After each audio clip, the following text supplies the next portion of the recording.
Assalamualaikum warahmatullahi wabarakatuh. Selamat pagi, semangat pagi. Selamat datang para mahasiswa Fakultas Ekonomi Universitas Terbuka. Sekarang kita masuk ke sesi 6 atau minggu ke-6 dengan materi kesiapan perubahan dan resistensi. Alasan mengapa organisasi melakukan perubahan itu menurut Nilakan dan Ramnarayan tahun 2006 yang pertama yaitu peningkatan kompetensi terhadap sumber daya. Organisasi bersaing untuk mendapatkan bahan baku yang langka dan sumber daya lainnya, termasuk pendanaan dan sumber daya manusia berkualitas. Yang kedua, kompetensi konstan. Organisasi selalu menghadapi persaingan yang ditambah dengan kelangkaan bahan baku, globalisasi, dan perubahan teknologi yang tidak dapat diprediksi. Misalnya, melemahnya ekonomi Amerika Serikat mempengaruhi ekspor Indonesia. Yang ketiga, kesulitan memperkirakan masa depan. Sulit memprediksi perubahan dalam pasar, dampak teknologi baru, dan pergerakan sumber daya manusia. Contohnya, kemunculan transportasi online seperti Grab dan Gojek yang tidak terduga.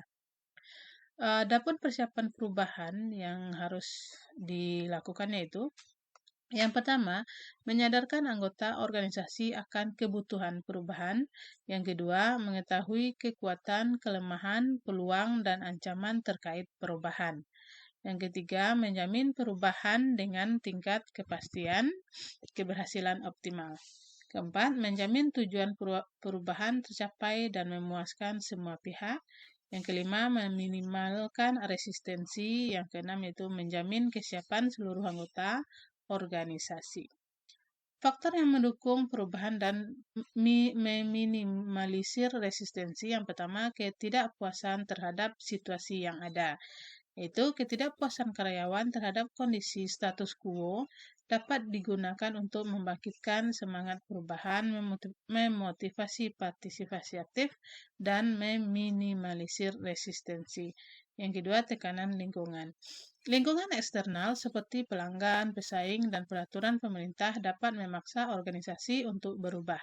Misalnya, pelayanan publik yang beralih ke sistem terpadu satu pintu atau PTSP untuk meningkatkan kepuasan masyarakat. Yang ketiga, momentum untuk perubahan. Perubahan sering diawali oleh momentum tertentu seperti turunnya indeks saham atau nilai tukar yang lemah. Pemimpin menggunakan momen ini untuk mendorong perubahan dengan melibatkan seluruh anggota organisasi dalam perencanaan. Yang keempat, motivasi dari manajemen. Kepemimpinan yang memberikan motivasi, kepercayaan, bimbingan, dan dukungan kepada karyawan sangat penting dalam menggerakkan kesediaan untuk perubahan. Prinsip ing ngarso sung tulodo ing madyo membangun karso tut uri handayani menggambarkan peran pemimpin sebagai teladan, pemberdaya, dan pendukung. Alasan individu menolak perubahan yang pertama yaitu kurangnya kesadaran akan perlunya perubahan. Organisasi tertutup tidak mampu mengajarkan pentingnya perubahan, menyebabkan anggotanya tidak peka terhadap dinamika lingkungan dan kebutuhan untuk berubah. Yang kedua, ketakutan akan pemecatan dan penurunan status.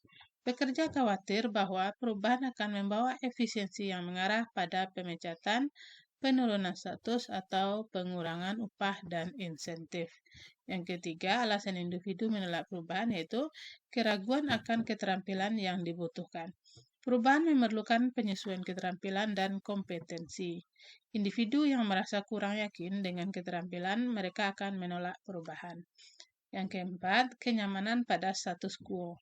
Anggota organisasi merasa nyaman dengan kondisi stabil yang telah berjalan rutin dan menentang perubahan yang mengganggu kenyamanan mereka. Yang kelima, perasaan beban kerja bertambah tanpa tambahan sumber daya atau upah. Perubahan sering disertai dengan peningkatan beban kerja tanpa menambah personil atau anggaran, menyebabkan perasaan dirugikan dan resistensi. Yang keenam, kurangnya pemahaman dan pengetahuan. Itu banyaknya pegawai tidak memahami visi, misi, atau tujuan organisasi serta peran mereka dalam perubahan. Ini menyebabkan sikap apatis terhadap perubahan. Yang ketujuh, ketidaksadaran bahwa mereka menentang perubahan. Kurangnya pemahaman terhadap tujuan perubahan menimbulkan sikap acuh tak acuh yang dianggap sebagai penentangan oleh pimpinan.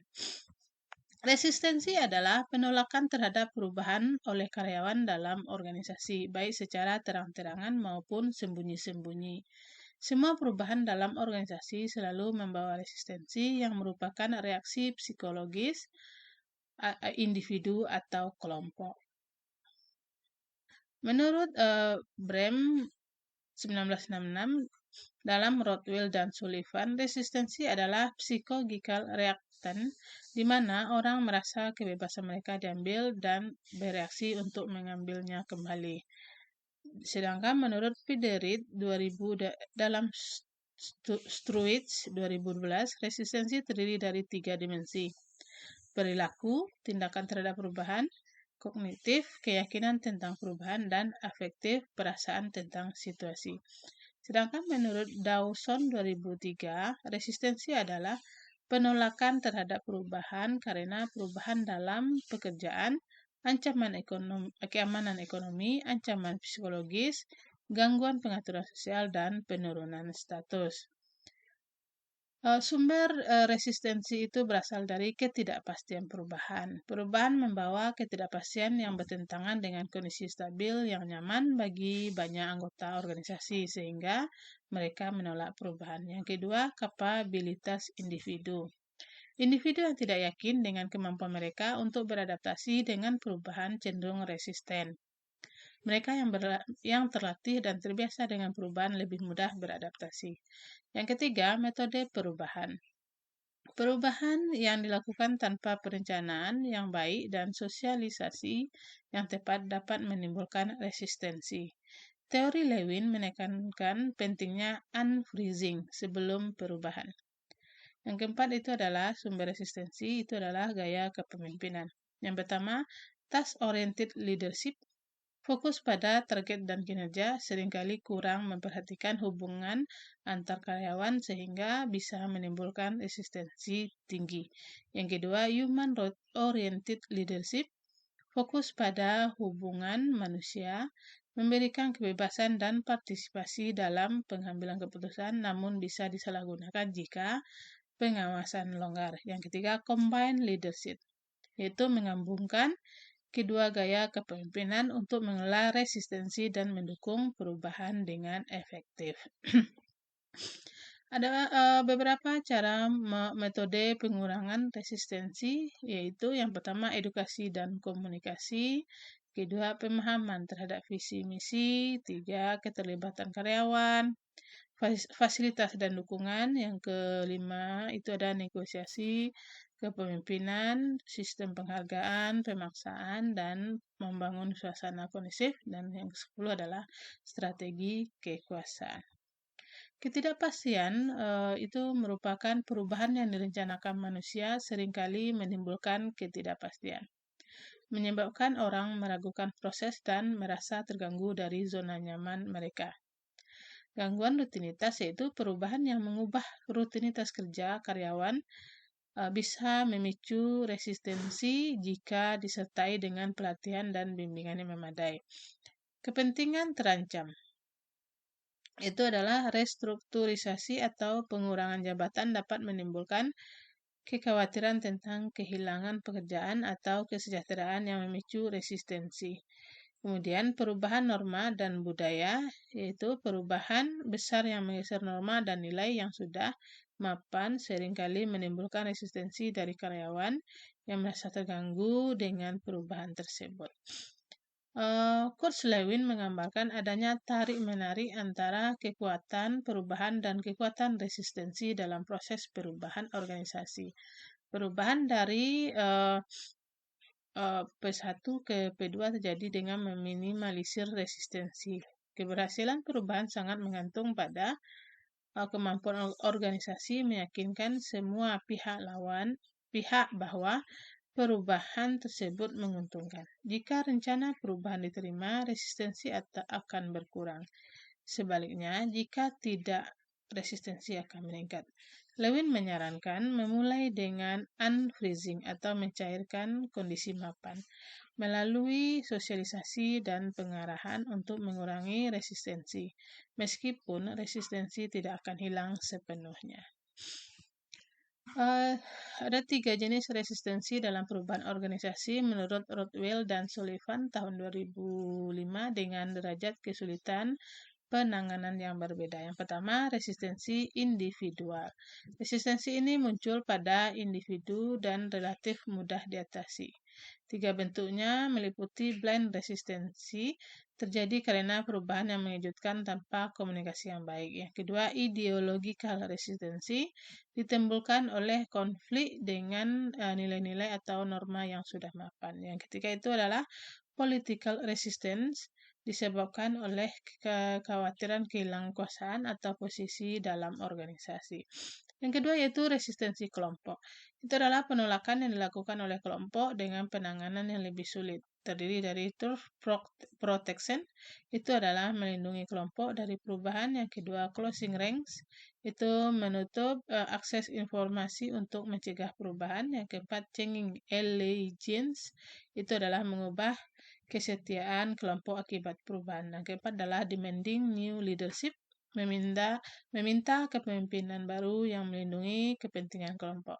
Yang ketiga itu adalah resistensi organisasional, yaitu jenis resistensi paling kompleks dan sulit ditangani, mencakup lethargic responses, menolak perubahan dengan respon lambat atau ogah-ogahan.